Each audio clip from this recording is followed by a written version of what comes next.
அன்யாஸ் village cooking. இன்றைக்கி நம்ம பார்க்க போகிறது ரொம்பவே சூப்பரான சிம்பிளாக செய்யக்கூடிய ஒரு டிஷ் தான் பார்க்க போகிறோம். உருளைக்கிழங்கு போண்டா. இது செய்கிறது ரொம்பவே சிம்பிள், ரொம்பவே ஈஸி. இதை ஈவினிங் ஸ்நாக்ஸாக நீங்கள் உங்கள் குழந்தைங்களுக்கு செஞ்சு கொடுக்கலாம். டேஸ்ட் ரொம்பவே சூப்பராக இருக்கும். இது எப்படி செய்கிறதுன்னு பார்க்கலாம். வாங்க வீடியோக்குள்ளே போகலாம். இன்றைக்கி இந்த உருளைக்கிழங்கு போண்டா செய்ய நம்ம மீடியம் சைஸில் 2 உருளைக்கிழங்கு எடுத்து வச்சுருக்கோம். பாருங்கள், இந்த சைஸில் 2 உருளைக்கிழங்கு எடுத்து கேரட் துருவுறதுல இப்படி துருவி வச்சுருக்கோம். இது நீங்கள் துருவுனிங்கன்னா இப்படி தண்ணி வரும். அந்த தண்ணியை ஃபுல்லாக ட்ரை பண்ணி எடுத்து வச்சுக்கோங்க. இப்போ இதில் ஜீரகம் 1 டேபிள் ஸ்பூன் ஆட் பண்ணிக்கோங்க. பெருங்காயத்தூள் கொஞ்சம் ஆட் பண்ணிக்கோங்க.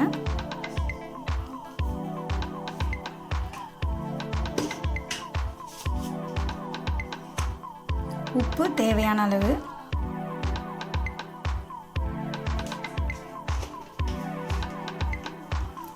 மிளகாத்தூள் உங்கள் காரத்துக்கு ஏற்ற மாதிரி நீங்கள் ஆட் பண்ணிக்கலாம். ஏன்னா நம்ம பச்சை மிளகா ஆட் பண்ணுவோம். அதனால் இது நீங்கள் கொஞ்சம் உங்கள் தேவைக்கு ஏற்றாப்புல ஆட் பண்ணிக்கோங்க. கார்ன்ஃப்ளவர் மாவு 3 டேபிள் ஸ்பூன் போட்டுக்கலாம்.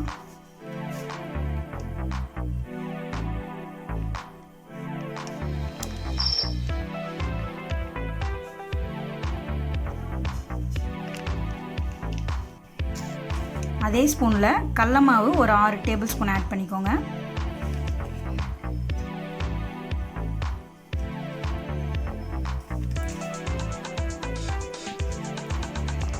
பச்சை மிளகா 5 கட் பண்ணி வச்சுருக்கோம், அதை ஆட் பண்ணிக்கலாம். அடுத்து வெங்காயம், கொத்தமல்லி ஆட் பண்ணிக்கலாம். அடுத்து வெங்காயம் ஒரு 4 வெங்காயம் மீடியம் சைஸ் வெங்காயம் கட் பண்ணி வச்சுருக்கோம், அதை ஆட் பண்ணிக்கலாம்.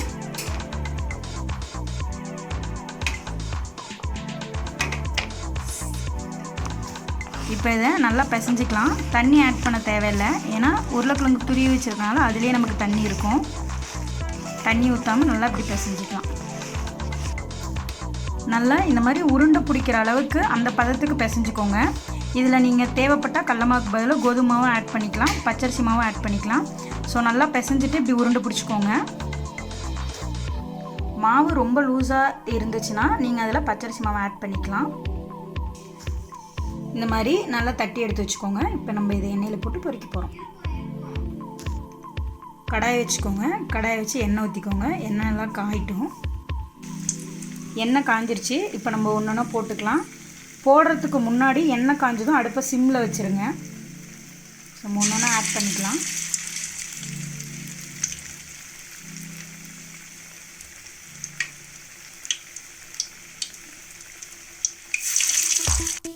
இந்த மாதிரி நல்லா பொன்னிறமாக வந்ததும் எடுத்துக்கலாம்.